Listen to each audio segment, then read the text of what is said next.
my view is that it would be declared very soon, sooner than later, given what is happening now.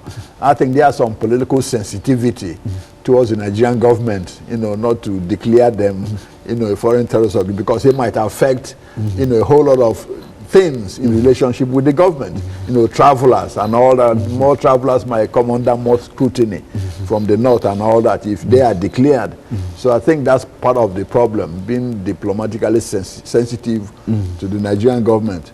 However, given their history now, I think it would be appropriate for the government to really declare them a foreign terrorist organization, because that's what they are. That's what they are. When they start bombing churches and killing civilians and they're trying to take over sections of the country, that's correct. What else does it take to be called a terrorist organization? And United Nations buildings, all that. That's an international building there. You're bombing the Americans in there, British in that building. So they should be declared a foreign terrorist organization. That's exactly what they are.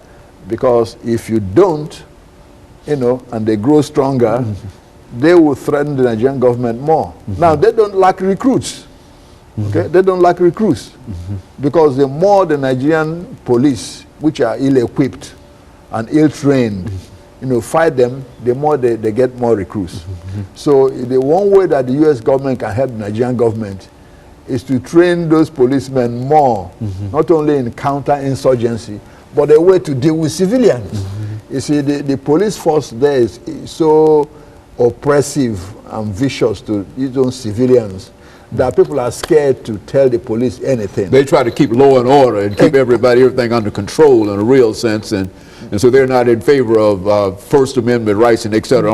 That's correct, and that alienates a lot of people. So, a police force cannot fight an insurgency when you can't get intelligence from the people. Intelligence is the most important thing in fighting any insurgency. And the people don't want to have anything to do with this. And the people don't want to have anything to do with the police, because they are scared if they give police information, they might be arrested themselves, instead of police saying thank you and deal with the information.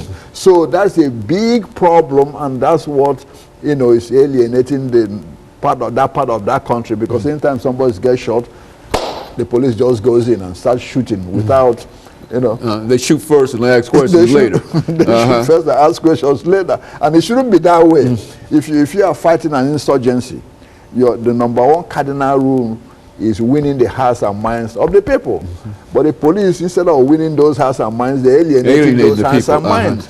So it's very critical that the police force need to be completely overhauled and trained in community policing. They should be a friend of the community, not the enemy.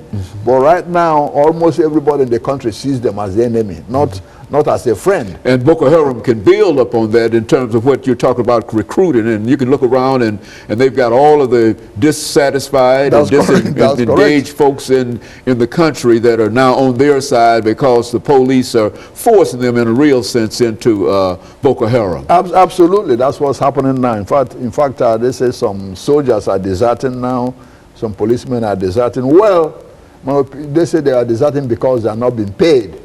But my hunch is that's not the reason. They are sympathizers of Boko Haram. Boko Haram. Yeah, and they don't want to fight them because a lot of them come from that part of the country. So they're throwing away their uniforms and deserting, quietly joining Boko Haram. And that's what's going on. Well, Dr. LMadu, I think we've got about a minute left before we end this show for today, but I think that this is an eye-opener in a real sense for the American government, and I think the government already understands that there's a problem, but I don't think that we've put enough attention or paid enough attention. I think that this last recent Christian bombing and et cetera sort of brought more attention to Nigeria, but so you're saying is that we can expect much more of that unless we become more involved in reference to trying to deal with this Boko Haram threat. Exactly, in trying to retrain the Nigerian police, particularly in counter-insurgency. Very good. And of course, Dr. LMadu, let me thank you for bringing by that excellent information in reference to this terrorist group. And I think, as we've said before, that it seems that you've got a lot of information that only you have, and we're glad that you're sharing it with us. And let me encourage our audience to tune in again next week for another informative edition of Comments. Thank you and good morning.